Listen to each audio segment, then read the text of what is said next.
What is up guys, it's Aleet here, and today I'm going to show you how to match green screen footage with background footage. So I have this green screen right here that I got from the Cowbelly Creation channel, and I want to match it with the footage behind, which is just a room. So I'm going to be doing this in After Effects, by the way. I'm going to first add a key light effect over here where it says screen color.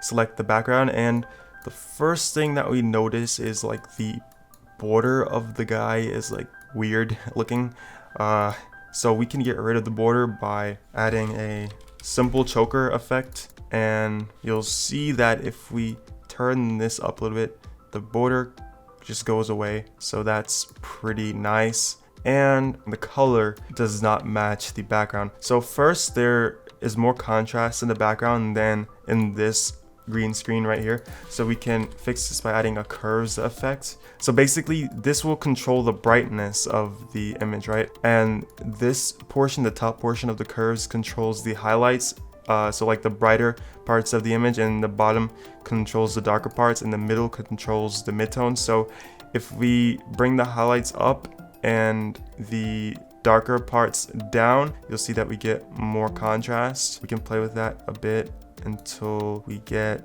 something that we like. So just about here, you can already see it looks a lot better than what it did before.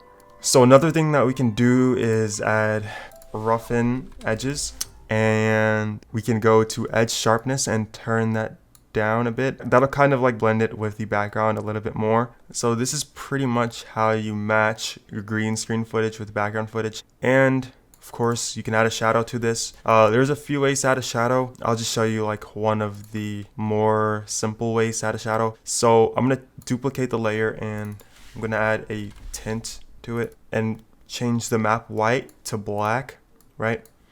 And I'm gonna make this a 3D layer. Go to transform, change the X rotation, and I'm gonna drag this down here.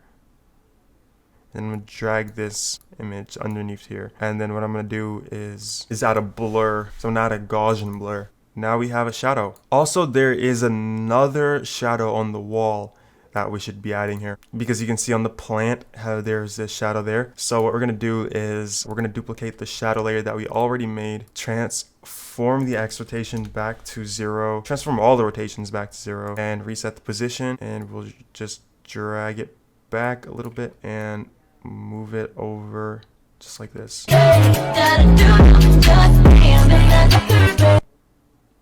And actually the bottom shadow should be shorter, so we can just change the scale of it and move it just like this. And yeah, this is the final result, guys.